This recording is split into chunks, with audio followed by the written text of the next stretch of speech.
Jul, suaranya kok nggak ada ya, Jul?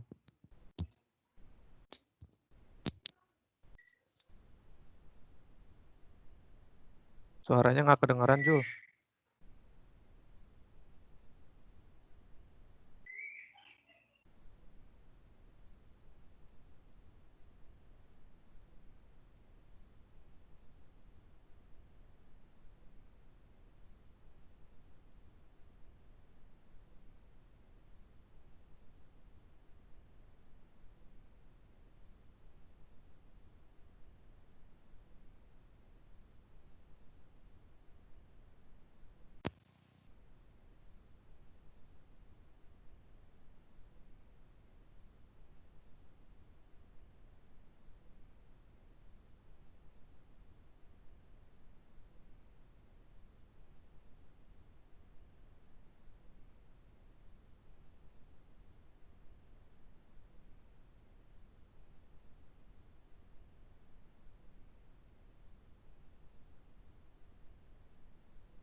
Halo, selamat pagi Bapak Ibu.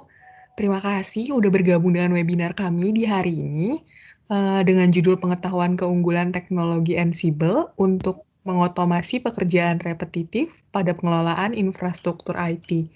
Pagi hari ini, pembicara kita dari Red Hat bersama Bapak Wisa Prabowo dan satu lagi dengan Bapak Ivan Fajar Utama dari PT Mitra Integrasi Informatika. Untuk Bapak Ibu, di akhir sesi akan tersedia voucher untuk pemenang kuis sebesar Rp300.000 yang nanti akan ada kuisnya dipandu oleh Bapak Hafiz.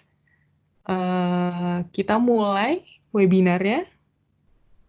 Bapak Wisa Prabowo, silahkan.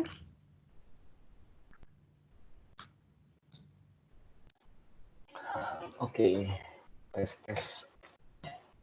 Suara saya masuk? Terdengar, Pak. Oke.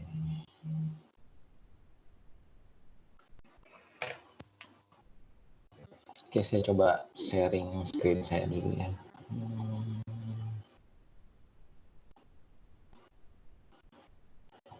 Bisa lihat screen saya?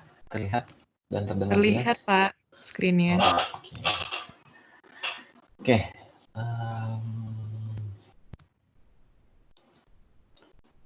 Oke, terima kasih atas waktunya teman-teman yang join webinar MII. Jadi di kesempatan kali ini kita coba bawakan mengenai automation di area infrastruktur ya, atau di operation. Nah, sebelumnya perkenalkan dulu, saya Wisa Prabowo. Jadi saya adalah Solution Architect dari Red Hat Indonesia.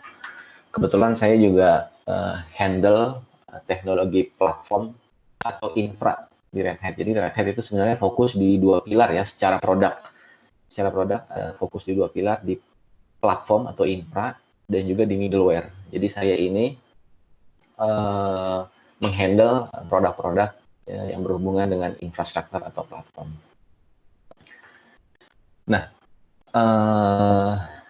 di sini ya kita akan bahas lebih jauh tentang Ansible produknya, yaitu untuk automation. Oke, saya coba present dulu. Mohon maaf tadi ada sempat gangguan teknis. Ya, thank you Pak Wisa udah langsung jump in untuk diskusi solusi ini. Okay. Agenda hari ini disponsori oleh Red Hat, dibantu dengan MII dan distributor oleh Virtus. Di akhir acara akan ada kuis di mana yang mendapatkan poin tertinggi akan mendapatkan voucher sebesar 300.000. So, Bapak atau Ibu, kita ikutin ya sampai terakhir, barangkali dapat voucher nanti. Makasih. Aku kembalikan ke Pak Wisa untuk langsung diskusi mengenai teknologi automation infrastruktur menggunakan Ansible. Oke, thanks. Thank you, Cijuli. Tadi ada suaranya soalnya. Oke, jadi agendanya tadi sudah di-mention sama Juli. Jadi saya akan present secara overview teknologi Ansible, dan nanti setelah saya present itu akan ada demo dari Mas Ivan. Jadi sudah disiapkan beberapa demo. Jadi kalau memang waktunya cukup kita akan coba present semua demonya. Jadi kalau nggak cukup ya akan kita lihat seperti apa coverage demonya. Oke, saya lanjut ya. Oke. Secara fokus solusi, Red Hat itu memang memiliki beberapa approach ya, beberapa di sini. Kalau di slide saya ini ada 5 fokus solusi untuk menekan complexity dan juga IT cost. Jadi ada 5 pilar tadi. Di sini ada optimasi IT kayak misalnya virtualisasi, cloud, lalu ada integrasi apps data biasanya menggunakan middleware kita. Nah, di sini saya akan lebih fokus ke automation dan manage IT, karena salah satu penggunaan automation untuk infrastruktur ini dapat mengefisienkan IT cost dan juga memudahkan atau mengsimplify complexity dengan menggunakan automation tools. Nah, biasanya pertanyaannya udah sampai di mana kita, karena ada 5 pilar di sini. Biasanya journey dari setiap organisasi atau enterprise itu beda-beda. Nah, mungkin rekan-rekan di sini yang tertarik, yang ikut webinar ini kan pastinya pengen tahu seperti apa sih porsi automation di dunia IT. Nah, kenapa sih butuh automation? Jadi, ini survei dilakukan oleh IDC. Jadi, 93% organisasi itu sudah menggunakan multiple public cloud. Nah, kalau kita udah menggunakan multiple public cloud vendor, itu pastinya kan environment beda-beda. Setiap public cloud itu punya dashboard sendiri. Nah, dengan adanya multiple cloud, pastinya akan adanya kompleksitas yang ada. Semakin banyak public cloud yang digunakan, jadi semakin banyak teknologi yang mesti kita pelajari, seperti itu ya. Lalu, dengan adanya automation ini membantu untuk konsistensinya. Jadi, diharapkan dengan automation tools antara public cloud yang satu dengan public cloud yang lain. Kalau kita deploy dengan standar organisasi yang udah kita punya, itu diharapkan sama. Dan pastinya lebih cepat ya. Menggunakan human task sama automation task yang dilakukan oleh mesin atau komputer itu kan hasilnya lebih cepat. Apalagi kalau kita deploy dalam jumlah banyak. Terus 84% mengatakan enterprise IT decision maker itu bilang automation itu dapat meningkatkan IT staff productivity. Ya pastinya. Karena itu tadi kalau misalnya kita melakukan pekerjaan yang berulang dalam skala besar, itu akan sangat memakan waktu ya. Dengan adanya automation ini dapat membantu IT staff untuk mempermudah pekerjaan mereka.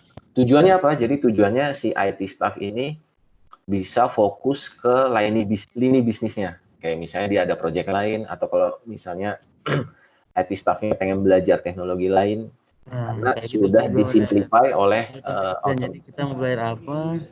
Sorry, ini masih ada suara yang masuk. Bisa di-mute dulu. Maaf. Atau ada pertanyaan?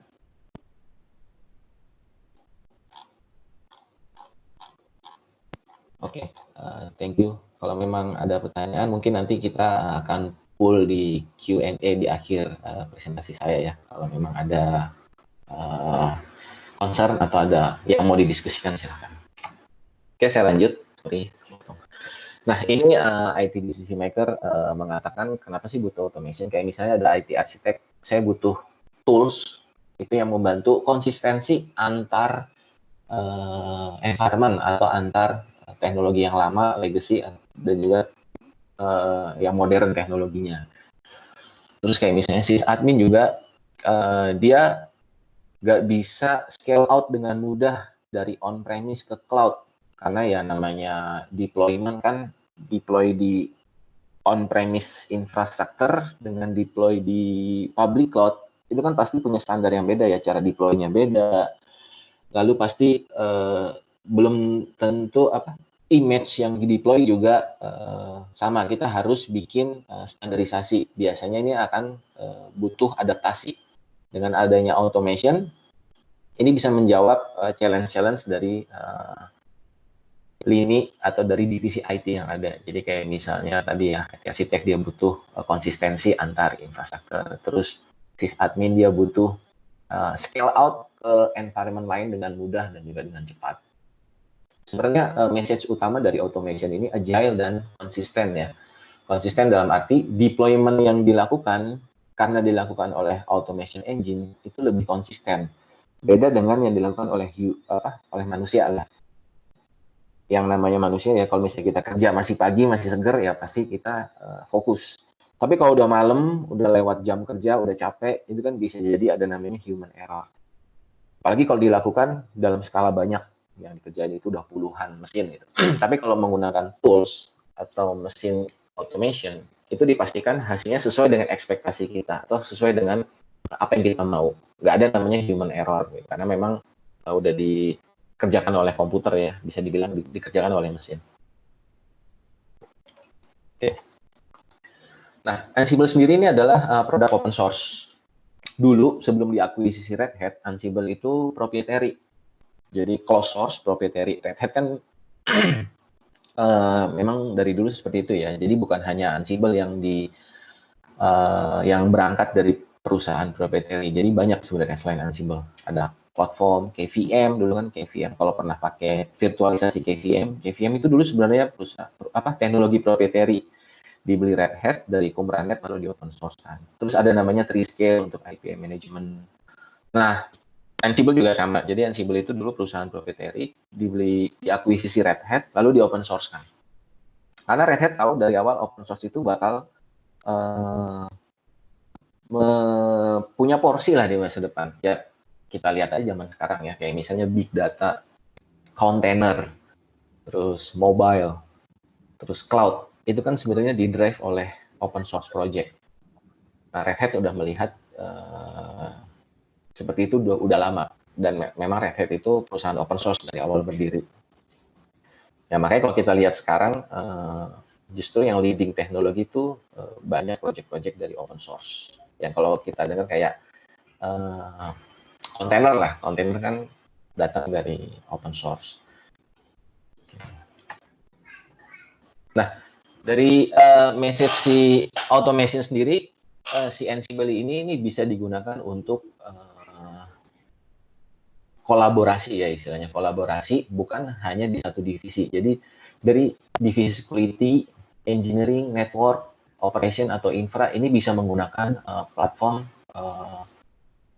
automation yang sama, yaitu Ansible. Nah, deployment-nya bisa dilakukan di physical, virtual, private cloud, dan juga public cloud.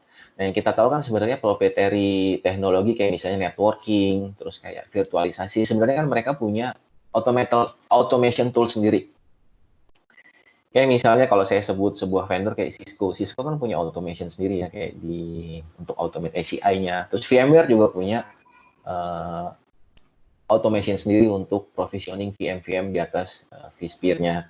Jadi kayak vRealize, ya, vRealize ya namanya kalau nggak salah. Dan juga di public cloud juga punya automation tool sendiri untuk provisioning. Kayak di AWS itu ada namanya CloudFormation dan lain-lain. Nah, dengan adanya multiple tools tersebut, itu yang ada terjadi silo automation. Automation-nya ada, tapi tetap di masing-masing divisi. Network punya tool sendiri, operation punya tool sendiri, application development punya tool sendiri untuk deployment.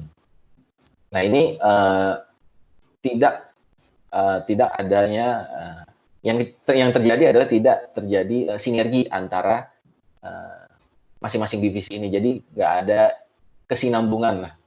Nah, dengan adanya si Ansible Engine ini, Ansible Automation Platform ini bisa digunakan oleh semua divisi, platform yang sama, dan juga nanti bisa dibikin workflow. Jadi kalau misalnya kita mau deploy sesuatu, pertama yang dijalanin adalah playbooknya atau scriptnya si operation. Setelah VM itu deploy, yang dijalankan selanjutnya adalah scriptnya dari tim security yang udah dibikin untuk hardening. Sudah di hardening, setelah itu dijalanin scriptnya atau automation playbooknya dari application untuk deploy aplikasi. Jadi menggunakan satu tools ini diharapkan bisa dipakai oleh semua divisi. Nah, jadi approach-nya seperti ini, dari yang paling kiri ke kanan. Jadi di paling kiri ini kan ada individual automation yang dilakukan oleh masing-masing divisi. Bisa menggunakan Ansible Engine, atau menggunakan automation tools yang lainnya. Kayak misalnya tadi network, mungkin punya automation tools sendiri. Nah, dari silo automation tadi, itu kan dia coba mengautomate network device, provisioning VM, atau hardening, dan lain-lain. Ini menggunakan Ansible itu setelah dia silo dengan beberapa tools, ini diharapkan dengan adanya Ansible, tools yang sama, yaitu si Ansible Automation Platform, ini bisa digunakan oleh berbeda divisi. Kayak misalnya Windows Team, dia punya script atau playbook yang namanya di Ansible. Nanti akan saya jelaskan playbook itu seperti apa. Jadi si Windows Team ini punya playbook, dijalankan menggunakan Ansible untuk mengautomate Windows. Lalu Network Team juga punya playbook untuk mengautomate network device menggunakan Ansible. Nah, dari sini siapapun divisinya dari mana, mau dari sysadmin Windows, sysadmin Linux, network, security, ini menggunakan platform yang sama, yaitu si Ansible Automation Platform. Nah, dengan satu platform ini mengurangi complexity yang ada. Jadi nggak perlu punya tools yang macam-macam. Nah, setelah sudah menggunakan platform yang sama, diharapkan dengan adanya kolaborasi tadi ya, workflow. Jadi setiap tim itu sudah punya satu workflow. Jadi workflow itu bisa menjalankan playbook secara sekuensial. Mulai dari tadi ya, kalau saya mention, mulai dari deploy VM, deploy aplikasi, hardening, terus untuk testing, pen test, itu bisa menggunakan Ansible Platform untuk workflow-nya. Jadi sekali deploy, dia langsung automate semua area. Nah, kalau dipecah-pecah ekosistemnya kan kayak standar CI/CD, dia punya automation, AppDev CI/CD, dia punya automation, engineering, dia punya infrastructure as a code sebagai automation, apa aja yang di-automate. Nah, setelah memiliki standar ekosistem di masing-masing divisi, ini bisa dibikin workflow. Jadi yang dijalankan pertama kali adalah platformnya dulu, setelah platformnya selesai, di-automate, lalu di-deploy aplikasinya. Jadi kayak deploy aplikasinya bisa itu, ya apapun lah aplikasinya. Lalu setelah di-deploy aplikasinya, didaftarin ke load balancer atau ke network, kita config misalnya seperti itu. Setelah didaftarin, itu ada untuk vulnerability assessment, entah itu di pentest, entah itu di harden, atau di apply compliance dari yang udah kita punya, atau policy yang udah ada. Jadi semua automation yang terpisah-pisah ini, menggunakan Ansible kita bisa bikin workflow, jadi kita bisa bikin urutan, mulai dari atas dulu sampai paling bawah itu dijalani dalam satu kesatuan. Jadi pada saat deploy itu udah sesuai dan konsisten pastinya. Nah ini pastinya mempercepat dan mempermudah task dari IT staff tadi yang bilang. Nah itu adalah message kenapa butuh automation. Nah, sekarang saya akan bahas spesifik teknologinya itu sendiri atau toolsnya itu sendiri. Jadi Ansible ini punya 3 benefit utama, dia simple, agentless, dan extensible. Nah, yang pertama simple, dia menggunakan script automation namanya playbook. Playbook itu formatnya YAML. Jadi kalau teman-teman app dev atau teman-teman developer atau infra yang sudah sering pakai Kubernetes, itu kan formatnya juga sama YAML. Jadi YAML ini harusnya lebih mudah dipelajari karena skripnya itu bahasa Inggris. Nah, yang kedua itu agentless. Agentless, si Ansible itu nggak butuh agent di endpoint yang di-automate. Jadi setelah Ansible diinstal, itu bisa langsung dipakai. Yang dibutuhkan itu hanya autentikasi. Jadi kalau misalnya ke Linux, dia butuh SSH authentication. Kalau ke Windows, dia butuh Windows authentication menggunakan WinRM protokol. Nah, extensible. Si Ansible ini bisa di-extend ke endpoint-nya bukan cuma operating system. Jadi bisa kayak untuk automate VMware, automate Azure, atau automate network device kayak misalnya Cisco, Juniper, atau security device kayak Palo Alto, atau firewall yang lain ya. Jadi dia bukan spesifik untuk automation OS saja. Jadi dia bisa kita extend atau scale ke perangkat-perangkat atau tools yang udah kita miliki. Apa aja sih yang disupport sama si Ansible? Oke, nanti di sini ada. Ya, kurang lebih seperti ini. Nah, jadi dari semua lini atau divisi, mulai dari application lifecycle atau mau deploy middleware atau infrastructure automation, ini menggunakan playbook dengan format yang sama yaitu YAML sebagai automation language-nya. Di-execute menggunakan Ansible Tower yang di dalamnya ada Ansible Engine. Use case-nya apa? Ya bisa provisioning, config management, application deployment, CD, security, dan lain-lain ke environment yang ada di kanan ini. Ini hanya sedikit contoh ya. Jadi kalau contohnya di sini ada Azure, VMware, GCP, Linux, Windows, Juniper, dan lain-lain. Nah, kalau dipecah-pecah, dia integrasinya atau ngobrolnya pakai apa sih? Jadi kalau misalnya ke perangkat network, itu bisa pakai SSH, bisa pakai REST API dari si perangkat networknya, atau juga bisa pakai netconf. Terus ada juga yang pakai SSH, SSH atau REST API ke storage ya, ada NetApp, EMC, ada CMDB juga, ITSM. Untuk public cloud kebanyakan menggunakan REST API. Nah, tadi saya mention ke Windows dia menggunakan protokol WinRM.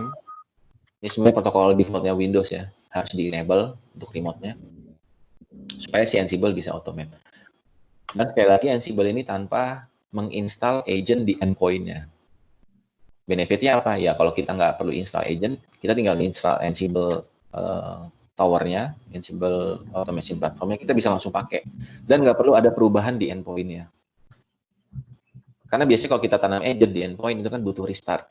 Nah, kalau udah organisasi enterprise butuh restart itu approval-nya biasanya panjang dan harus dilakukan di maintenance window supaya servisnya nggak ada impact dan lain-lainnya.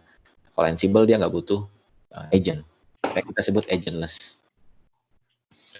Oke, sedikit contoh modul yang disupport oleh Ansible ini untuk cloud, untuk virtualisasi atau kontainer, Windows, network dan lain-lain. Ini bisa dilihat sedikit contohnya. Sebenarnya kalau di total itu ada 1.900 modul yang disupport oleh Ansible.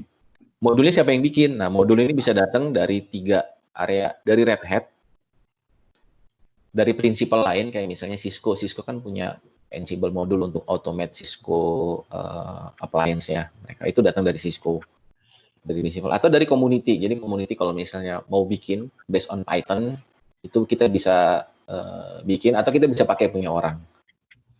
Ini sangat banyak modul yang udah disupport oleh Ansible. Oke. Seperti apa sih Ansible kerja? Jadi komponen utama Ansible Automation Platform itu ada namanya Ansible Automation Engine. Jadi engine-nya dulu. Di dalam Ansible Automation itu dia automation-nya atau playbook-nya ya, Ansible playbook itu dibuat dalam format YAML. Jadi YAML ini sebenarnya bukan untuk apa sih istilahnya coding language ya. Jadi dia lebih ke kayak apa sih istilahnya saya lupa. Nah intinya YAML ini kalau kita lihat di dalamnya itu bahasa Inggris dan sangat mudah dipelajari. Benefitnya apa? Jadi kalau saya punya playbook, saya sharing ke orang lain, orang itu bisa tahu, oh ini ternyata isinya install web server misalnya. Nah, jadi kita bisa sharing si playbooknya ke orang lain. Bahkan saya juga kalau misalnya saya mau bikin automation, saya nggak usah capek-capek bikin dari awal. Saya bisa ambil dari internet, saya cari di Google gitu, Ansible Automation untuk deploy app misalnya. Ya saya tinggal download, saya lihat, saya tinggal modif aja sesuai dengan environment. Nah, intinya adalah ini tidak perlu waktu lama untuk mempelajari playbooknya, format scriptnya. Nah, si Ansible Engine ini komunikasi ke endpoint menggunakan modul. Jadi kalau di contoh di depan ini menggunakan modul template. Jadi intinya si modul template itu mengcopy dari sebuah source lokasi ke destination atau ke server yang di automate. Kalau di contoh di depan kan dia mengcopy index.html atau ini ya front page biasanya ya, home page-nya. Kalau mau automate Cisco misalnya network Cisco gitu ya menggunakan modul ada Cisco EOS gitu. Kalau mau automate Arista itu juga ada juga modulnya. Jadi tergantung apa yang kita mau automate, kita pakai modul yang mana. Nah, plugin ini extensible script di dalam playbook kita. Kita bisa kayak mau masukin looping, kita mau masukin variabel, itu kita bisa masukin di dalam playbook YAML kita. Jadi ini tergantung kompleksitas automation yang kita buat. Jadi plugin ini dapat membantu kita buat script automationnya. Jadi kayak misalnya kita mau bikin install package, tapi package-nya kita define dari file lain, itu kita bisa include jadi sebagai variabel. Itu salah satu contoh kecilnya seperti itu. Nah, di automation engine ada namanya inventory. Nah, inventory ini adalah sistem endpoint yang kita automate. Jadi kalau dilihat kan ada kurung kotak ya, square bracket, kurung kotak web. Jadi web itu adalah group of host. Jadi kalau saya mau automate web, dia akan automate ke web server 1 dan web server 2. Selain itu juga si Ansible ini bisa kita define spesifik hostnya. Jadi kalau saya mau automate web server 1 aja, saya tinggal tulis web server 1.xample.com. Kalau mau multiple host atau multiple group, ya bisa ditambahin koma. Jadi kalau saya mau automate group web plus 1 DB server gitu, saya tinggal masukin web, DB. Jadi simple untuk menggunakan si inventory ini, kita mau automate mana aja. Nanti dia integrasi ke cloud, dia support OpenStack, Red Hat OpenStack, Red Hat Satellite, VMware, AWS, Google Cloud, dan lain-lain. Sekarang udah support IBM Cloud. Dan akan terus berkembang ya. Kalau nggak salah Alibaba juga akan disupport. Bisa integrasi ke ServiceNow atau ITSM tools yang lain. Nah, host itu tadi ya, saya udah mention di awal. Jadi rel, Cisco router, terus Juniper, Windows, dan lain-lain. Termasuk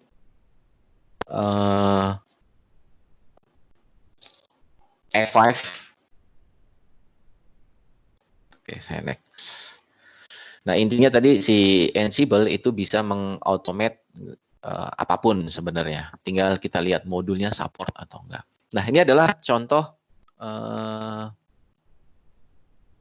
cek suara saya kedengaran nggak? Halo? Oke.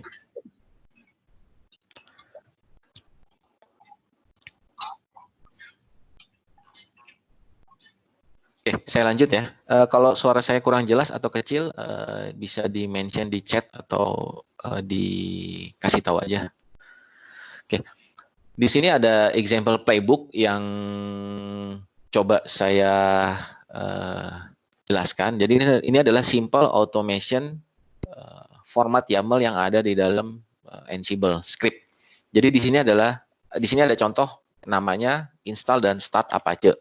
Jadi pada saat kita bikin Ansible script atau playbook, itu jangan lupa dikasih nama sesuai dengan deskripsinya. Bisa aja kita kasih nama tes AAA gitu, tes 1, 2, 3. Cuma kalau kita kasih nama seperti itu, pada saat kita baca lagi, kita kadang lupa. Wah, ini playbooknya ngapain sih? Apalagi dibaca orang ya kalau kita mau sharing playbooknya. Jadi sebisa mungkin ini sesuaikan dengan playbook, automate apa yang kita mau automate, gitu, apa yang mau dikerjakan. Host ini tadi ya, inventory, jadi bisa group of host atau single host. Become ini dia become root sebenarnya, jadi variabel untuk kita ngasih tahu ke scriptnya ini saya butuh root privilege karena mau nginstal sesuatu. Variabel, nah ini kita bisa masukin sebuah variabel atau lebih. Jadi kalau misalnya ada variabel HTTP_port, itu dia akan masukin sebenarnya value-nya 80. Nah, di bawahnya lagi ada task. Task ini ada 3 task ya. Setiap satu task itu ada satu modul. Modul yang paling atas ini adalah modul YAM. Modul YAM ini salah satu modul yang ada di Ansible untuk menginstal sebuah package. Jadi kalau di sini adalah modulnya YAM, yang diinstal adalah HTTPD atau web. State-nya bisa latest atau bisa versi. Ini tergantung modulnya, beda-beda ya. Atau kalau saya mau uninstall, ini state-nya absent. Jadi tergantung apa yang mau kita lakukan. Task kedua itu copy dari source ke destination. Task ketiga ini untuk menghidupkan service. Jadi service web server. Jadi setelah diinstal, di copy web page-nya, lalu dihidupkan webnya, web servernya. Nah, dengan adanya Red Hat Ansible Automation Platform, ini pastinya diharapkan meningkatkan efisiensi, terus productivity juga ditingkatkan karena itu tadi ya, konsisten dan juga pastinya lebih cepat. Yang biasanya dilakukan repetitif secara manual, dengan Ansible Automation Platform ini kita juga bisa tahu resiko yang terjadi. Jadi sesuai dengan ekspektasi yang akan kita lakukan. Nah, sebenarnya dari Red Hat itu kenapa saya menyebut Red Hat Automation Platform? Jadi sebenarnya bukan cuma tools yang kita tawarkan, jadi kita tawarkan ekosistem. Jadi selain Ansible Engine, juga ada Ansible Tower, dan juga ada Ansible Content Collection sama Automation Hub. Itu adanya di Cloud Red Hat. Jadi semua customer yang udah subscription Ansible itu bisa pakai playbook yang udah di-certify oleh Red Hat. Playbook dan juga modul ya. Jadi bukan cuma tools ya, sekali lagi yang Red Hat coba tawarkan ke customer, tapi juga ekosistem. Jadi misalnya customer, saya punya device A nih. Device A ini saya bisa automate nggak ya? Saya bisa cari ke Ansible Content Collection untuk melihat modulnya ada nggak. Kalau modulnya ada, pastinya disupport oleh Red Hat. Jadi sebenarnya kalau memang nggak ada, bukan berarti nggak bisa ya. Sebenarnya bisa dicari di luar dari Red Hat. Kalau misalnya ada community yang buat, itu bisa aja kita pakai. Cuma memang nggak disertify. Jadi kalau memang nggak disertify itu bisa dijalankan, tapi kalau ada issue dari Red Hat nggak support. Supportnya biasanya best effort. Nah, dengan adanya content collection ini bisa memberikan apa ya, kenyamanan lah buat customer untuk ngecek perangkat saya bisa di-automate nggak, tersertify nggak. Terus contoh playbooknya seperti apa, itu bisa dilihat. Nah, ini jadi kurang lebih service yang solusi yang coba ditawarkan dari automation-nya ini. Selain engine, kita juga ada cloud service dan juga Ansible content. Oke, jadi secara high level, Ansible Automation Platform itu punya 3 tools ya, sebenarnya punya 3 tools menjadi satu solusi. Yang tadi Ansible Engine itu sebagai engine automation-nya, di mana dia menggunakan modul untuk automate ke belakang, bisa infra, network, security, cloud, dan lain-lain. Terus ada Ansible Tower untuk menjaga RBAC-nya dan juga GUI-nya. Jadi kalau Ansible Engine itu kan tanpa GUI. Jadi security-nya juga nggak ada, siapapun yang bisa remote ke sana, kalau misalnya kena hack, itu bisa akses ke semua mesin di belakangnya. Karena kalau udah kita tanam SSH, itu kan bisa langsung remote tanpa adanya authentication. Jadi kalau hanya menggunakan Ansible Engine, itu security-nya nggak ada, bisa dibilang. Sangat minim lah. Karena kalau hanya menggunakan Ansible Engine itu, si Ansible itu menggunakan key SSH untuk automate di belakangnya. Nah, Ansible Tower ini membantu untuk proteksi si Ansible Engine. Jadi user itu nggak langsung akses ke Ansible Engine, tapi akses ke Ansible Tower. Jadi di Ansible Tower itu ada RBAC-nya. Sysadmin itu hanya bisa automate OS. Network admin hanya bisa automate network device. Sysadmin hanya bisa jalanin playbook ABC. Network admin hanya bisa jalanin playbook DEF, misalnya seperti itu. Dan juga di Tower ada schedule, workflow, nanti akan didemokan oleh Mas Ivan ya setelah ini.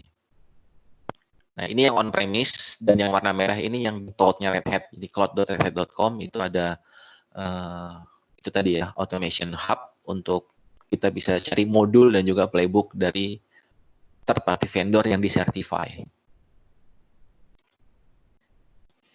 Oke, ini saya skip. Nah, ini kurang lebih project Ansible secara open source. Jadi di GitHub itu ada 37.000 bintang. Tiap bulan 500.000 download. Terus sudah ada 1.900 modul untuk automation-nya. Dan untuk network-nya dia ada 700 lebih. Jadi sangat banyak ya untuk network integration. Nah, sekarang sebelum demo, mungkin saya akan coba jelasin sedikit tentang Ansible Tower. Jadi Ansible Tower ini dia membantu kita untuk mengatur role-based access control-nya. Selain mendapatkan GUI interface dan juga log-nya, Ansible Tower bisa ngebantu kita untuk itu tadi membatasi siapa yang boleh automate menggunakan playbook mana aja ke mesin mana aja. Dan selain UI, si Ansible Tower ini dia mengekspos API dalam bentuk REST. Jadi kalau mau di-integrate ke tools yang lain, kayak misalnya udah pakai Jenkins lah. Jenkins itu bisa panggil API-nya si Ansible Tower. Jadi kita bisa integrate ke third party tools. Nah, ini tadi ya. Jadi Ansible Tower itu provide RBAC, kita bisa kontrol policy-nya, dan juga GUI. Logging semuanya ada di Ansible Tower. Dan juga untuk security authentication-nya nggak disimpan lagi di Ansible Engine, tapi disimpan di Ansible Tower.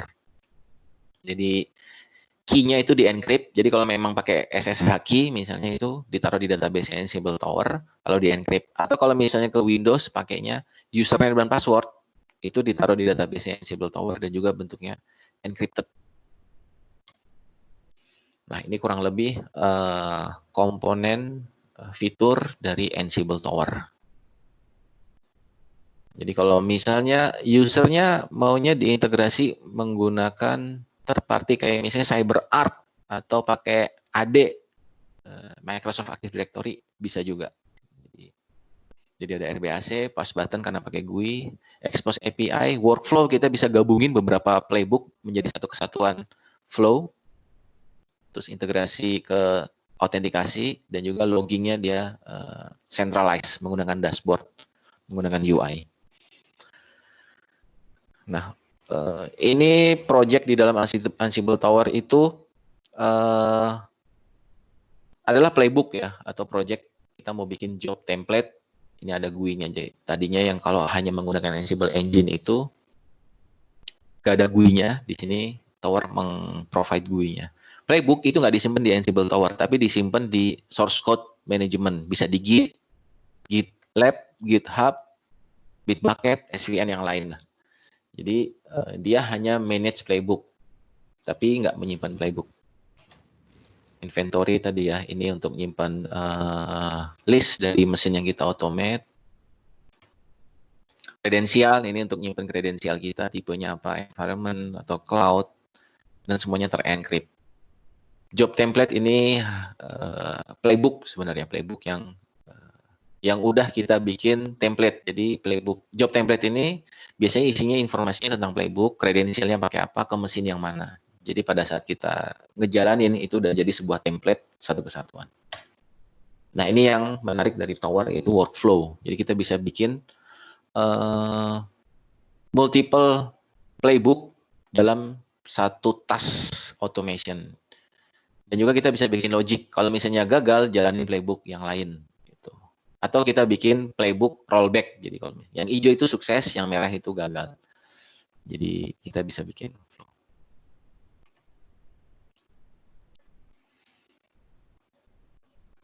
Terus RBAC ini juga tadi ya, kita bisa ngontrol usernya boleh ngejalanin apa aja ke mesin yang mana menggunakan playbook apa. Oke, ini API ya, tadi saya mention dia bisa expose API. Di sini ya tinggal sedikit sih. Autentikasi kita bisa integrate ke third party, Azure AD, GitHub, dan lain-lain. Atau mau CyberArk juga bisa ya. Dan logging, kalau mau dilempar loggingnya ke tempat lain, ada Logstash, Splunk, Loggly, Sumo Logic, dan lain. ILK juga bisa. Nah, dia juga support webhook. Jadi kalau misalnya ada perubahan di GitHub, playbooknya diupdate, dia bisa trigger untuk panggil playbooknya si Ansible Automation. Dan juga pastinya kita bisa deploy dalam bentuk HA, jadi multiple tower. Supaya tercapai HA-nya kita bisa bikin multiple tower. Oke, setelah ini ada demo yang coba dibawakan oleh Mas Ivan. Silahkan Mas Ivan. Sebelum kita jump in ke Mas Ivan untuk demo real Ansible seperti apa, kita coba nanti akan demonya akan simple use case ya, yang mungkin biasa teman-teman Bapak Ibu tuh sering ketemu loh di daily operational terkait dunia infrastruktur security. Nah, sebelum masuk ke demo, kira-kira ini kan tadi Mas Visa udah membawakan overview mengenai Ansible. Nah, ada yang mau ditanyain nggak ya? Maksudnya pengen ada yang kurang jelas, pengen ditanyain lagi, atau pengen tahu hal lain gitu, silakan ya Bapak Ibu, kita tunggu sebelum jump in ke session demo.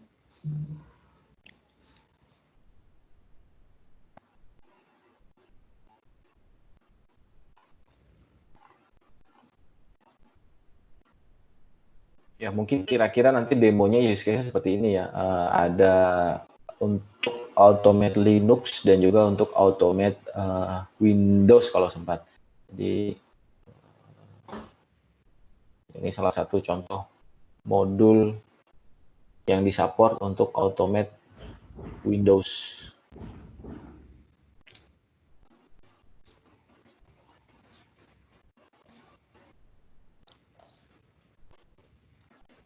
Oke, kalau memang belum ada pertanyaan atau setelah ini mau diskusi, silakan Mas Ivan. Mungkin saya mau tanya dulu, Pak. Ya. Kemarin itu datanya Ya, silakan. Selamat pagi. Agustus. Suara saya kedengaran ya, Pak? Kedengaran, Pak. Ya. Saya Selamat Raharjo dari Otsupa, Pak. Dari mana Pak? Dari Otsuka. Otsuka, Lain oke. Otsuka, iya. Oke Pak Slamet, gimana Pak? Tadi saya masuk agak telat Pak, mohon maaf. Jadi di kami itu biasanya jam 10 ada kena sinar matahari dulu gitu ya, semua karyawan. Betul Pak, Mantap. betul. Memang di kami Keren, seperti itu Pak. tiap hari. Menarik Pak. Oke, jadi saya agak telat sekitar 20 menit. Eh, eh, ini kalau boleh tahu ya Pak, jadi ini lebih ke solusi di sisi servernya apa di sisi kliennya ya Pak? Gitu. Di server Pak. Server dan server ya? klien. Ini maksudnya dan klien ya? yang mau di-automate kan? Iya betul, yang mau Bisa di-automate. server dan bisa klien. Gitu ya. Takutnya saya salah tangkap gitu ya. Kemudian ini apakah mirip dengan semacam RPA gitu Pak? Mungkin Pak. Jadi saya tambahin September sampai Desember ya Pak. Kayak robot proses automation gitu, semacam UU iPad segala macam gitu Pak. Atau seperti apa Pak? Kalau use case di RPA-nya yang kebayang kayak gimana Pak? Kalau di kami itu kan beberapa memang sudah diotomasi ya menggunakan RPA gitu ya, menggunakan robot proses automation gitu ya. Nah ini apakah memang dari teknologi Red Hat ini memunculkan semacam itu atau seperti apa gitu? Enggak sih Pak, ini kita lebih ke IT infra sih. Jadi misalnya kayak tadi ya di awal kalau misalnya biasanya dilakukan manual ada sysadmin yang mau deploy VM, terus deploy aplikasi di atasnya setelah VM-nya ke deploy, lalu melakukan hardening, itu kan biasanya manual ya VM. Dari deploy VM-nya dari VMware dia deploy dulu, terus deploy aplikasinya dia mesti install library segala macam. Setelah itu di testing, setelah itu di hardening dan lain-lain lah. Itu kan biasanya manual. Dengan adanya Ansible ini kita bisa bantu, toolsnya bisa bantu untuk melakukan flow tadi secara otomatis. Jadi lebih ke IT infra. Oh berarti lebih semacam misalkan kita punya package, punya image gitu ya Pak ya, punya image, kemudian image itu dideploy menjadi VM misalnya begitu ya Pak, menjadi VM menjadi suatu server, kemudian langsung di konfigur gitu ya, misalkan di hardening, di tuning segala macam gitu ya.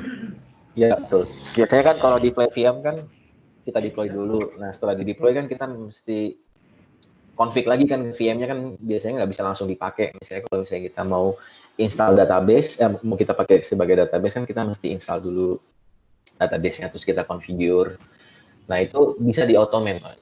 Jadi mempercepat dan mempermudah tas-tas yang modelnya repetitif. Nah, repetitif juga bisa selama kita ada playbook-nya atau script-nya. Ya. Ini bisa diterapkan juga ke semacam kontainer gitu nggak Pak? Untuk deploy kontainer gitu. Misalkan Docker gitu Pak, ya seperti itu Pak. Bisa Pak, bisa. Kita ada modul untuk Docker, untuk deploy kontainer, kayak integrate ke CI/CD-nya juga ada. Jadi sebenarnya use case yang saya coba sambil tunjukin di slide ini sangat banyak ya.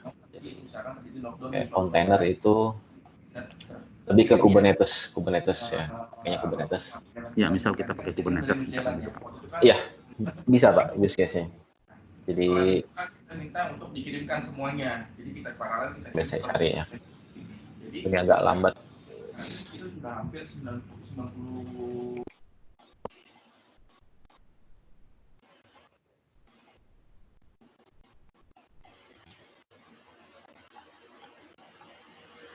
Nah, jadi kita bisa bikin workflow seperti ini, Pak. Jadi mulai dari deploy ke environment dev, terus setelah dari dev sukses di testing oleh Ansible, gitu kita mau promote ke environment SIT. Kalau di banking biasanya kan ada dev, SIT, UIT, baru ke production kan. Ada beberapa environment yang harus dilalui. Nah, itu kita bisa automate flow itu menggunakan Ansible. Nah, kalau bentuknya udah kontainer di atas Kubernetes, nah Kubernetes kan bisa bikin namespace namanya. Jadi namespace dev, namespace SIT, namespace UIT dan seterusnya.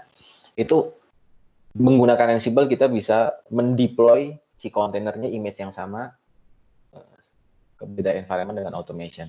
Dan di Ansible juga ada approval-nya ya. Jadi kalau memang setelah pindah atau promote environment dari dev ke SIT itu harus ada approval-nya, itu Ansible bisa dibikin. Jadi di dashboard-nya Ansible Tower, ini aplikasi kontainernya udah sukses nih di dev, sekarang mau naik SIT. Approve nggak? Nanti dia muncul notifikasi ke PIC-nya atau PM-nya untuk meng-approve job atau task yang akan di-execute selanjutnya. Ini ada dev, test, UAT, sampai production. Jadi kita bisa bikin flow seperti ini. Ini kan di dalamnya menggunakan kontainer ya, kontainer. Atau menggunakan OpenShift. Ini lebih banyak integrasinya. Jadi contoh use case seperti itu sih, Pak Sam. Baik Pak. Satu lagi Pak, berarti gini, kalau si Ansible-nya ada isu gitu Pak, nggak ada masalah ya Pak, yang VM yang sudah di deploy ya Pak, atau kontainer yang sudah kita deploy gitu Pak? Iya, nggak ada masalah. Cuma yang nggak bisa pakai automation aja. Secara aplikasi yang udah di deploy nggak ngaruh. Karena kalau udah di deploy, udah running di VMware gitu kan, ya udah dia running di sana aja. Kalau Ansible-nya mati ya nggak akan ada pengaruhnya. Cuma ya itu nggak bisa deploy lagi pakai automation. Oke, nanti saya coba cek dulu nanti kalau misalkan kurang apa kita saya kirim lagi ya Bu. Baik Pak, saya sambil lihat-lihat dulu Pak. Baik, silakan Pak, lanjut Pak. Terima kasih Pak. Oke, karena waktunya sudah ini, kita masuk ke demo dulu ya. Jadi nanti habis demo kalau masih ada waktu tersisa nanti kita baru sesi question lagi. Mungkin Mas Ivan bisa tolong dibantu show demonya, sama di intro demonya membahas tentang apa? Ya, terima kasih Bu Juliana, Pak Bisa. Kita masuk ke demo aja ya langsung. Saya share screen dulu.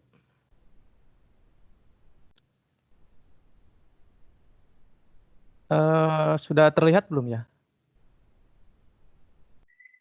Aman-aman. Sudah ya, aman ya. Jadi demonya ini simpel ya. Jadi kita mau lakukan deploy aplikasi, deploy web server itu di 3 node server ya. Jadi nanti kontennya itu kita mau intro dulu, tower seperti apa. Lalu kita mau masuk ke inventory, credential dan ad hoc comment itu seperti apa, survei, role based access control, dan terakhir nanti kita demokan terkait workflow gitu ya. Nah, tools yang dipakai di sini untuk demo ini ada 5 ya. Saya kalau di list di sini ada GitHub. Jadi nanti playbooknya disimpan di sini di GitHub. Terus tools untuk automation-nya kita memakai Ansible Tower yang basisnya GUI. Terus nanti manage node-nya yang kita automate itu OS-nya ini Red Hat Enterprise Linux. Terus aplikasi yang kita bangun nanti apa? Ini ada Node.js dan web servernya kita menggunakan Apache ya di sini. Jadi di sini use case-nya kita membangun sebuah web server di atas Red Hat Enterprise Linux seperti itu. Jadi ini tools-nya yang dipakai untuk demo kali ini. Nah, secara topologi seperti ini. Jadi nanti ada Ansible Tower 1 di sini. Yang warna merah ya, Ansible Tower. Terus nanti ada usernya, nanti user akses ke Ansible Tower ini menggunakan ini ya, menggunakan Firefox seperti itu, atau menggunakan Chrome, atau menggunakan Internet Explorer.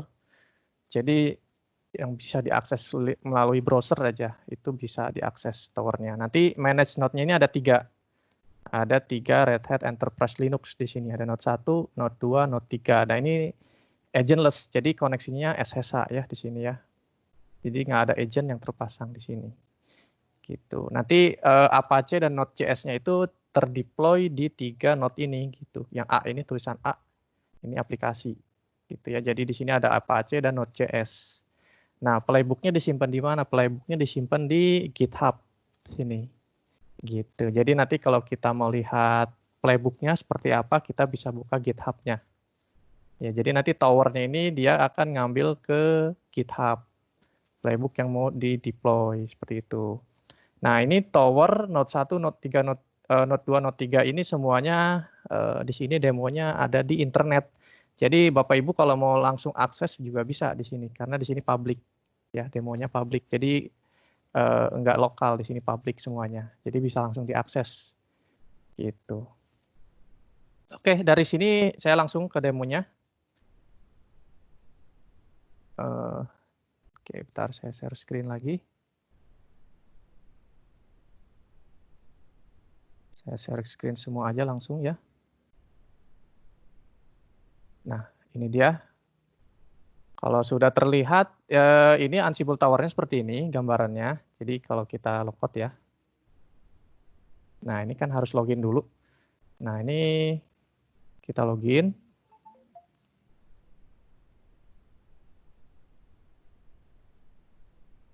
Nah, jadi tampilannya seperti ini dashboardnya ya. Kalau kita lihat seperti status jobnya berhasil atau tidak, ini warna hijau. Kalau berhasil warna merah, kalau tidak berhasil. Terus di sini ada jumlah hostnya, ada jumlah inventory, ada project tadi ya yang sudah dijelaskan oleh Pak Wisa.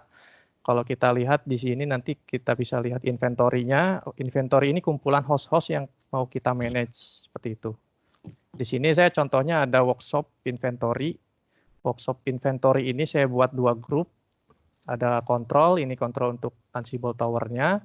Web ini yang mau kita manage. Jadi web ini isinya ada 3 host gitu ya. Kalau kita lihat web ini ada 3 host. Node 1, Node 2, Node 3 yang tadi seperti di topologi. Jadi ada 3 node yang mau kita manage. Ini tipenya semuanya Red Hat Enterprise Linux versi 8.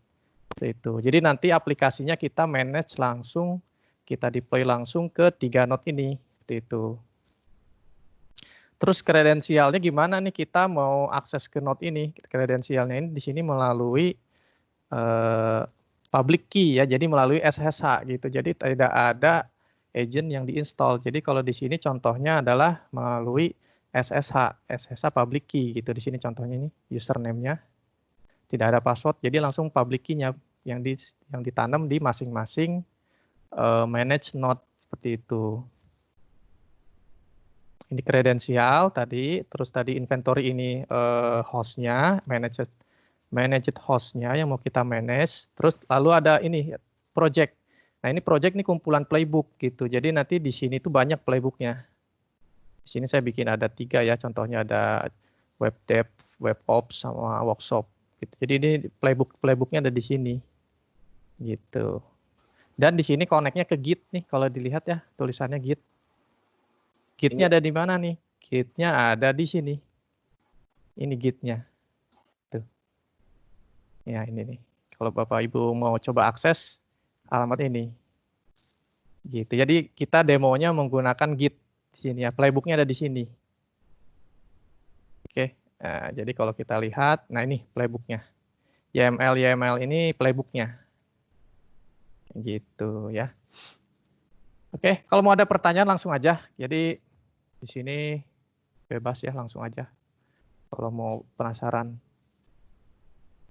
Nah, template tadi apa? Template ini adalah playbook yang mau kita deploy ke server, gitu. Ya, contohnya di sini saya mau install Apache di 3 server langsung. Di sini contohnya. Nah ini. Nah, ini playbooknya pakai yang mana? Ini playbooknya pakai yang Apache install.yaml. Kalau kita lihat di sini Apache install.yaml itu yang ini. Nah, ini dia playbooknya. Jadi dia akan melakukan instalasi Apache versi terbaru. Terus dia akan mengenable firewall-nya, ya. Jadi HTTP-nya port 80-nya di allow sama firewall D. Terus pastikan Apache-nya running dan enable. Jadi enable ini kalau servernya di reboot, firewall-nya tetap jalan gitu ya, rule-nya tetap jalan gitu. Jadi kalau kita coba deploy di sini, nah kita langsung aja launch. Ya, karena ini sudah saya predefine ya sebelumnya ya, jadi harus kita buat dulu yang namanya inventory-nya, buat dulu project-nya, buat dulu playbook-nya, buat dulu kredensialnya, baru bisa jalanin bikin template ini. Nah ini semuanya udah saya siapkan sebelumnya. Gitu. Jadi di sini kita langsung saja mulai demonya. Nah untuk akses sudo-nya gimana nih? Kan biasanya kalau kita mau install Apache itu kan perlu akses sudo ya. Nah sudo-nya di sini. Enable privilege escalation ini nih di checklist. Gitu. Oke, kita launch. Misalkan langsung aja. Nah, launch ini jadi langsung Ansible Tower ini melakukan instalasi Apache Firewall D enable ke 3 node langsung gitu. Kalau kita lihat di sini langsung ke 3 node. Nah, ini Bapak Ibu bisa langsung cek nanti servernya itu bisa langsung kita akses via internet ya. Itu. Nah, ini nih. Nah, kalau warna hijau ya berarti successful. Coba ya kalau kita akses servernya. Kita mau lihat nih IP-nya berapa gitu kan. Kita langsung akses aja hostnya. Node 1. Nah, ini IP-nya IP public ya, jadi langsung bisa diakses. Nah, ini contohnya ya. Apache is running fine. Saya ini bikin simple ya, simple HTML. Gitu. Ini demo langsung kita mendeploy Apache di 3 server sekaligus. Gitu. Oke, dari sini ada pertanyaan? Kalau nggak ada, saya mau coba lanjut ke survei demo berikutnya. Halo Pak, Ya, bisa dengar suara saya Pak? ya bisa Pak. Nama saya Meka Zumitra Pak dari PT Nusantara Turbin dan Propulsi. Ya. Saya mau nanya sedikit nih Pak, ini bedanya dengan kokpit apa sih Pak? Kalau cockpit itu kan user interface untuk masing-masing node ya Pak ya. Kalau ini beda, ini tools automation. Jadi saya lihat sekilas tampilannya sama dengan kokpit lah. Betul. Emang Tapi kalau ini, tampilan Red Hat ya, tampilan Red Hat emang gini, stylenya di sebelah kiri semua ininya nih. Iya Pak, jadi kayak OpenShift, OpenStack, Ansible, Cockpit, virtualisasi itu template-nya sama Pak. Jadi Red Hat itu bikin kayak standarisasi lah untuk dashboard-nya. Jadi makanya kalau Bapak kira ini Cockpit ya memang secara template sama, cuma kalau diperhatikan lebih jauh, ini menunya sih beda-beda. Gitu. Oke, berarti kalau saya punya Ansible, berarti saya sudah tidak butuh kokpit lagi ya untuk manage beberapa server gitu Pak ya? Bisa iya dan enggak sih. Jadi kalau memang mau decentralize pakai Ansible Tower ya nggak perlu lagi akses cockpit. Tapi kalau memang mau lebih detail lagi, kalau memang butuh butuh kayak spesifik task gitu ya, yang nggak bisa di-automate misalnya, itu bisa akses ke cockpit. Tapi kalau memang mau decentralize ke Ansible, automation-nya playbook-nya udah ada ya bisa Pak. Tanpa cockpit, nggak usah dihidupin cockpit-nya bisa. Jadi nggak ada dependensi juga sih, Ansible nggak butuh cockpit di rel-nya. Jadi dia hanya butuh SSH. Terakhir nih Pak. Iya Pak. Apakah running di semua Linux nggak Ansible-nya? Bisa Pak. Bisa ya? Bisa. Mau Ubuntu, CentOS, belakangnya gitu ya, SUSE, itu bisa. Oke Pak. Makasih Pak. Iya Pak, sama-sama Pak. Ya, sama-sama Pak. Terima kasih Pak Wisa. Ya, jadi kalau kita punya banyak server kan, kalau kita biasanya tidak pakai Ansible kan kita manage-nya satu-satu ya via cockpit. Kita mau install Apache, masuk ke server satu via cockpit satu-satu. Nah, kalau pakai Ansible ini kita bisa bikin automation, kita bisa bikin playbook. Itu kita bisa bikin seperti tadi contohnya install Apache langsung ke 3 server gitu kan, itu lebih memudahkan administrator gitu ya. Nah, yang berikutnya ini terkait survei. Jadi saya mau melakukan rubah ini nih, field ini. Yang first line sama second line gitu kan ya. Biasanya kan ada di organisasi itu ada web content ya, web content. Nah, web content ini yang tugasnya merubah-rubah survei field ini. Nah, kita juga bisa bikin di Ansible Tower ini menggunakan yang namanya survei. Itu. Jadi contohnya yang ini, playbooknya create index HTML. Jadi kalau saya buka di sini create index HTML. Nah, kalau saya launch, dia akan menampilkan yang namanya survei gitu. Jadi saya contohnya di sini sebagai web content. Nah, saya pengen first line itu mau diisi apa, second line ini mau diisi apa. First line ini yang ini. Nah, yang hi ini saya mau ngerubah kata-kata hi gitu ya. Yang second line ini saya merubah kata-kata Ansible ini. Misalkan contohnya saya yang first line ini jadi hello gitu. Yang second line-nya jadi hello world gitu ya. Nah, gini. Nah, seperti ini contohnya survei. Jadi nanti kita bisa bikin lebih kompleks lagi. Misalkan untuk Bapak biasanya kalau ini ya IT operation banyak request dari developer untuk bikin VM. Nah, kita bisa bikinin survei nih. Jadi isi surveinya apa bisa jadi nanti isi VM-nya mau berapa CPU, RAM-nya berapa, disk-nya berapa, tipe OS-nya apa, itu kita bisa bikinin melalui survei seperti itu. Nah, kalau di sini contohnya saya melakukan edit konten web gitu ya. Oke, kita next. Hello World ini. Kita launch. Nah, nanti dia akan otomatis merubah file ini nih. Gitu. 3 node server langsung.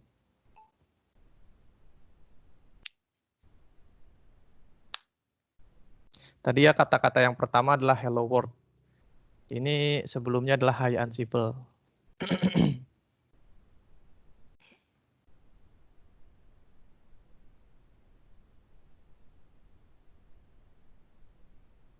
Oke, coba kita buka di halaman baru. Belum berubah. Hello world ya. Gitu. Ini gunanya survei tadi. Kita mau merubah konten ini. Kan tadinya hi Ansible. Mau nambahin gitu. Mas Ivan. Ya, silakan Pak bisa. Sebenarnya survei ini di demo ini kan simple use case ya untuk merubah konten indeks HTML. Jadi sebenarnya survei ini bisa dilakukan untuk apapun. Jadi kayak tadi contohnya Mas Ivan ngasih tahu untuk provisioning VM. Jadi kita bisa bikin kayak template variabel untuk deploy VM. Jadi mulai dari nama VM-nya berapa, terus pakai CPU-nya berapa, RAM-nya berapa, disk-nya berapa besar. Itu tergantung kompleksitas playbook yang kita buat. Nah, benefit dari survei ini apa? Jadi yaitu tadi di awal saya bilang konsistensi. Siapapun yang menjalankan, anak baru sekalipun, itu karena udah ada survei, ya dia nggak akan keluar dari tas yang kita mau. Apalagi kalau misalnya surveinya kan tadi kebetulan yang dibuat atau yang dicontohnya Mas Ivan ini kan bentuknya string ya, kita mesti masukin ya. Kita juga bisa bikin drop down. Jadi based on variabel yang udah kita define. Jadi kayak misalnya ada orang mau provisioning VM, itu kita udah bikin drop down vCPU-nya. Misalnya kita klik drop down-nya 2, 4, 6, 8 misalnya vCPU-nya. RAM-nya berapa? 4, 8, 16 dan seterusnya. Nah, siapapun yang ngejalanin itu hasilnya konsisten sesuai dengan apa yang kita mau, predictable lah. Nah, benefit lainnya kan kalau di IT itu kan sering ada namanya Superman ya. Superman itu kan yang bisa tahu segalanya, yang ngerjain apapun gitu. Nah, si Superman ini misalnya sakit, nggak masuk, lalu ada request dari luar lah untuk bikin sesuatu gitu. Nah, karena si Superman ini nggak masuk, yang nggak ada yang bisa ngerjain karena hanya dia aja yang tahu gitu. Nah, untuk mengurangi kerjaan si Superman ini kita bisa bikin playbooknya. Jadi apa yang ada di kepalanya si orang yang paling jago ini, yang si Superman tadi ini, udah dituangkan dalam bentuk playbook. Siapapun yang menjalankan, anak baru sekalipun, fresh grad atau dari vendor baru, itu udah punya template yang kita define.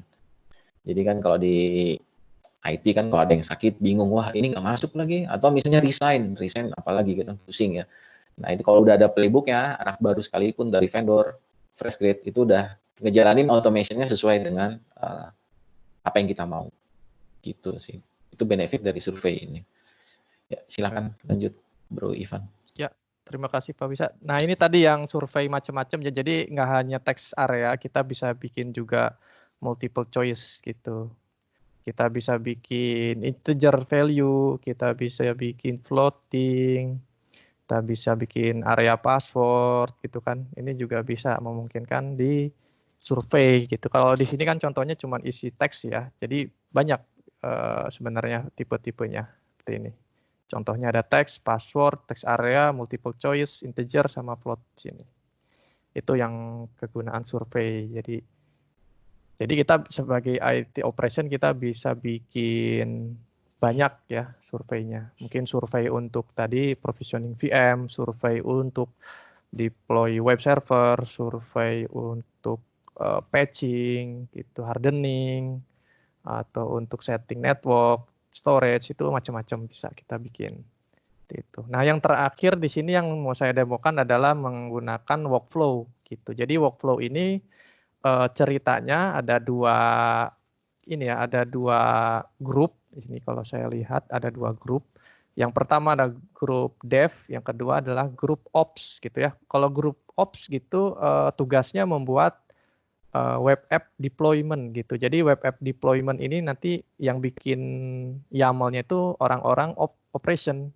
Seperti dia bikin instalasi Node.js, web servernya Apache. Nah, nanti ketika udah jadi, baru kita gabung dengan Node.js yang dibuat oleh tim-tim dari teman-teman developer gitu. Nah, kita buat digabungin menggunakan workflow. Itu. Jadi isi workflow ini isinya adalah penggabungan dua template ya. Kalau kita lihat di sini workflow visualisasinya nih, kita bikin dulu web app lalu Node.js-nya gitu. Web app dibuat oleh tim operation, Node.js dibuat oleh tim development. Jadi seperti tadi Pak Wisa dijelasin di slide, jadi Ansible Tower ini bahasa universal ya. Jadi tim security, tim operation, tim developer itu toolsnya sama di sini. Bahasanya sama, pakai menggunakan YAML gitu. Nanti kita sebagai arsiteknya Ansible, kita bisa bikin jahitan workflow seperti ini. Seperti itu. Ya, jadi contohnya ini saya launch aja. Nanti workflow-nya jalan seperti ini ya. Tuh, workflow-nya jalan. Ini jahitan arsitek Ansible misalkan dari tim operation sama tim development gitu. Jadi kalau di tempat Bapak Ibu banyak timnya, kita bisa jahit di sini. Jadi nanti kita bisa buat role based access control ya. Jadi masing-masing tim punya playbook yang beda-beda gitu. Nanti setelah ini kita ribukan role based access control. Nah ini jadi nanti ketiga server ini dia akan mendeploy web app-nya dulu. Setelah web app-nya jalan, running, baru dia akan mendeploy Node.js. Itu.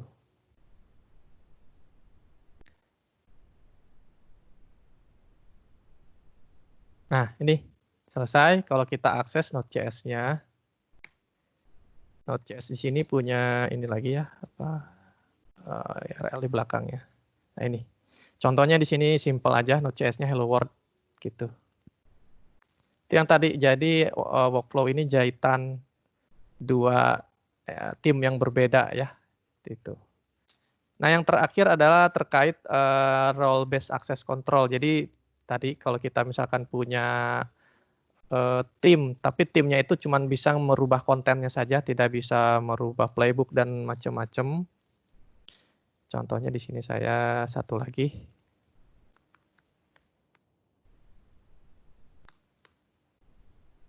Nah ini WeWeb ini orangnya cuman melakukan update konten aja gitu ya. Jadi dia cuman bisa lihat playbooknya dia doang nih, create index HTML.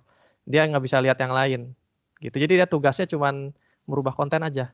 Itu juga bisa kita lakukan di Ansible Tower di sini. Contohnya sini saya jalanin lagi roketnya. Gitu. Itu ya.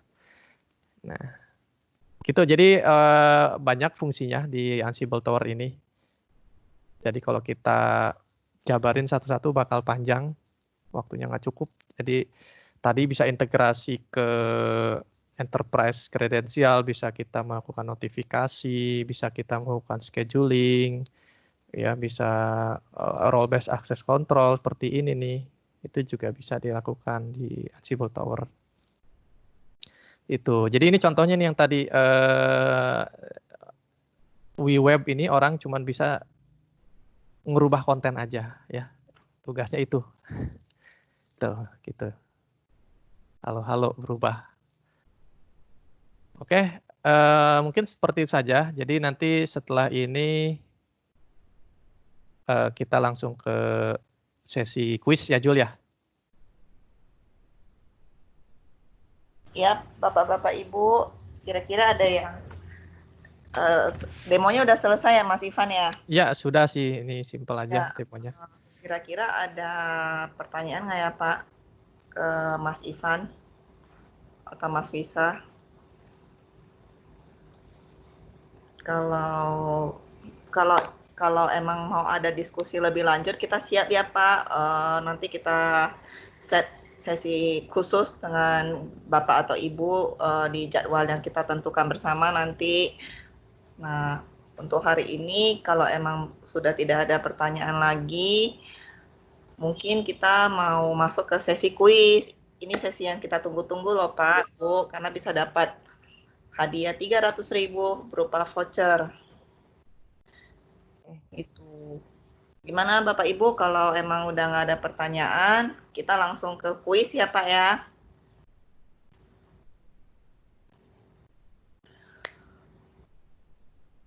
Oke Mas Hafiz, tolong dibantu pandu kuisnya ya Mas Hafiz. Halo, ya, selamat siang Bapak dan Ibu. Menarik ya sesinya hari ini. Kita akan masuk ke sesi kuis seperti yang sudah diinfokan tadi oleh Ibu Juliana. Akan ada hadiah untuk pemenang teratas ya, betul ya? Betul. Sejumlah 300.000. Untuk linknya udah saya share di chat box. Bapak dan Ibu bisa join dengan nama dan nama perusahaan ya. Sekali lagi saya ingatkan untuk join dengan nama dan nama perusahaan. Bisa kalau misalnya udah masuk tapi baru pakai nama aja, boleh diulang lagi Bapak dan Ibu, tutup aja browsernya, nanti ulang lagi, masuk ulang. Saya tunggu untuk Bapak dan Ibu yang ingin join 2 menit dari sekarang ya.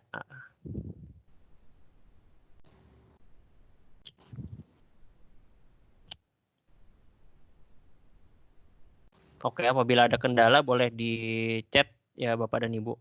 Sekali lagi mohon join dengan nama dan nama perusahaan ya. Jadi ini akan memudahkan kita untuk mengidentifikasi pemenangnya gitu.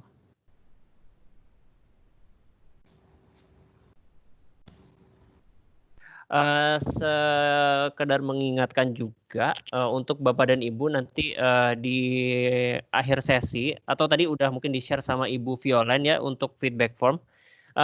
Kami mengharapkan Bapak dan Ibu bisa mengisi feedback form karena nanti kita akan menyediakan certificate of attendance untuk Bapak-bapak dan Ibu-ibu yang melakukan registrasi dan mengisi feedback form.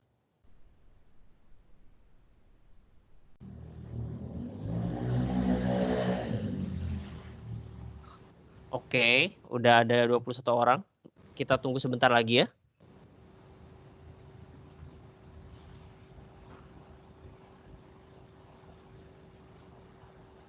Sekali lagi saya mengingatkan untuk join dengan nama dan nama perusahaan ya Bapak dan Ibu. Jadi ini akan memudahkan kita untuk mengidentifikasi pemenangnya gitu. Karena sayang nanti kalau tiba-tiba menang tapi kita nggak tahu siapa yang isi, ya nggak eligible untuk menang sih jadinya. Oke, kuis akan kita segera mulai. Silakan Bapak dan Ibu, saya pencet tombol startnya. 3, 5, 4, 3, 2, 1. Oke, selamat mengerjakan.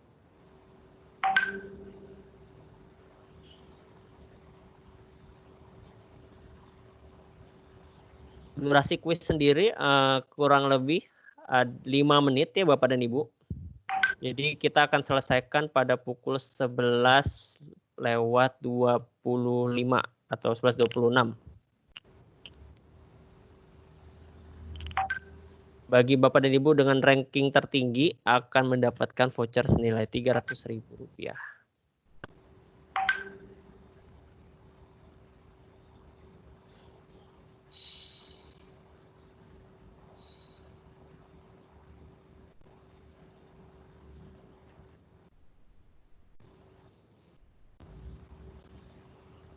Ya, sejauh ini ada Pak Yoko dari BNI ya, peringkat pertamanya, lalu ada Bapak Jasren, kemudian ada Bapak Ahmad Haikal di peringkat ketiga.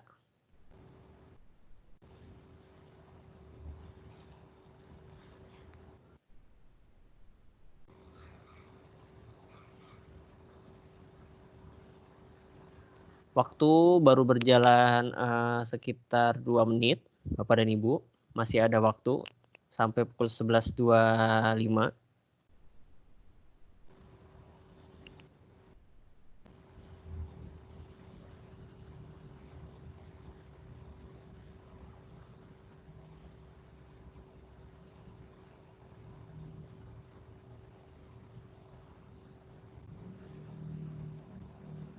Oke, sekarang ada Pak Hiram di peringkat teratas ya.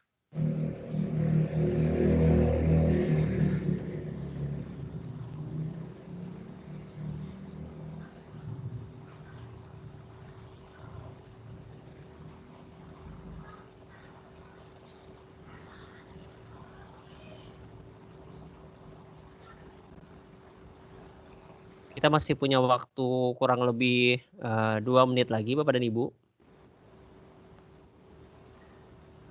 Rata-rata udah pada selesai sih.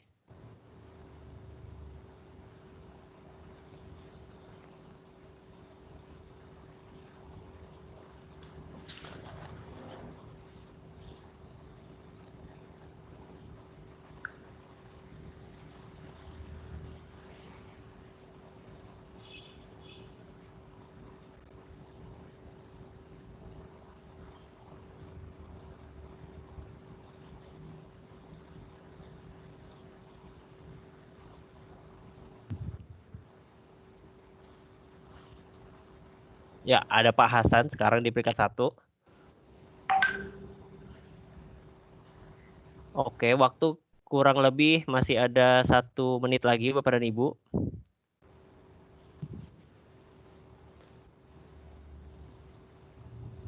Kita akan selesaikan pada pukul 11.25 ya.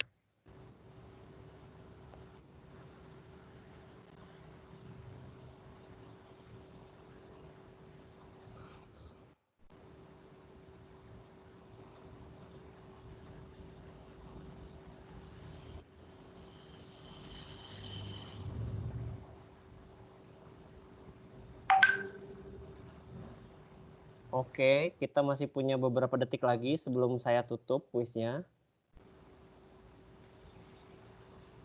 Jauh ini Pak Hasan Halim ya belum tergeser dari peringkat paling atas. Saya mengingatkan juga untuk Bapak dan Ibu yang sudah selesai mengisi kuisnya bisa dibantu mengisi feedback form yang sudah disediakan di chat box. Karena nanti kita akan sediakan Certificate of Attendance untuk bapak-bapak dan ibu-ibu yang melakukan registrasi dan mengisi feedback form. Oke, ya kuis sudah selesai. Selamat buat Pak Hasan Halim. Untuk mekanisme pemberian hadiahnya nanti akan dihubungi oleh tim MII ya. Dari saya sekian. Kembali ke Ibu Juliana. Terima kasih.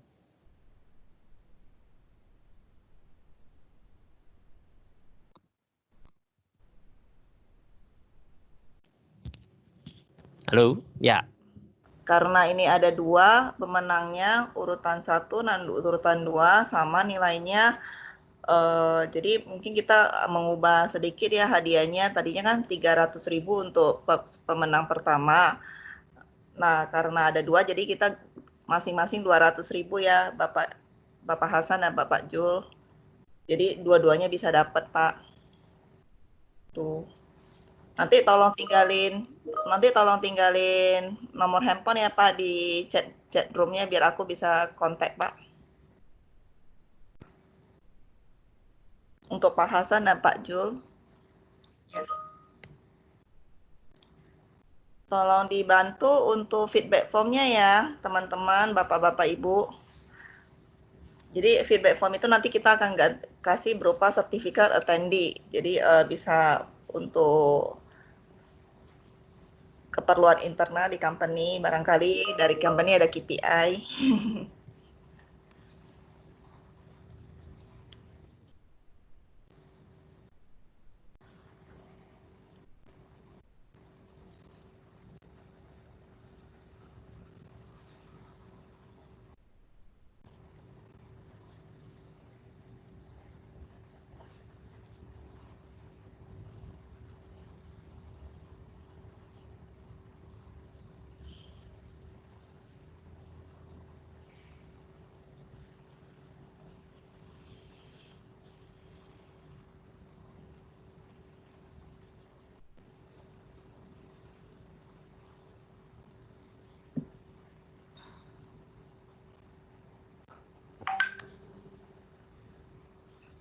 Sekali lagi kita minta tolong ya Pak untuk isi feedback form buat bapak-bapak yang belum atau ibu yang belum.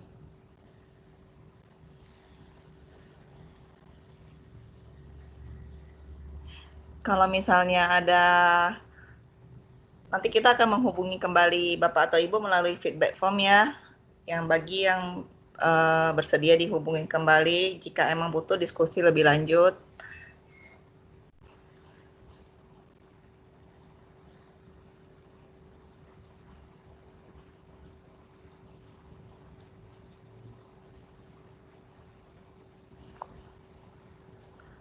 Oke. Mungkin sambil mengisi feedback form, aku sekalian closing ya, Bapak Ibu.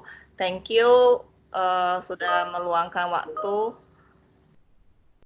Feedback formnya yang di share dari Ibu Violen di chat group.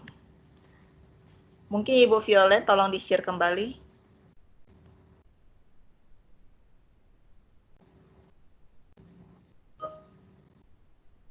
Ya Pak, jadi sekali lagi kita infokan bagi yang mengisi feedback form akan kita berikan sertifikat attendee yang dikirimkan ke email Bapak atau Ibu sebagai bukti kehadiran mengikuti webinar. Biasa di company-company kan sertifikat attendee itu bisa membantu untuk KPI. Jadi kesempatan bagus nih Pak. Gitu.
Jika sudah selesai feedback formnya, aku closing ya untuk sesi webinar hari ini. Jika ada masukan atau apapun, kita welcome ya Pak ya. Bapak Ibu, thank you Pak. Sampai berjumpa lagi di webinar selanjutnya. Oke, thank you. Thank you semuanya Pak. Terima kasih. Terima kasih. Terima kasih ya.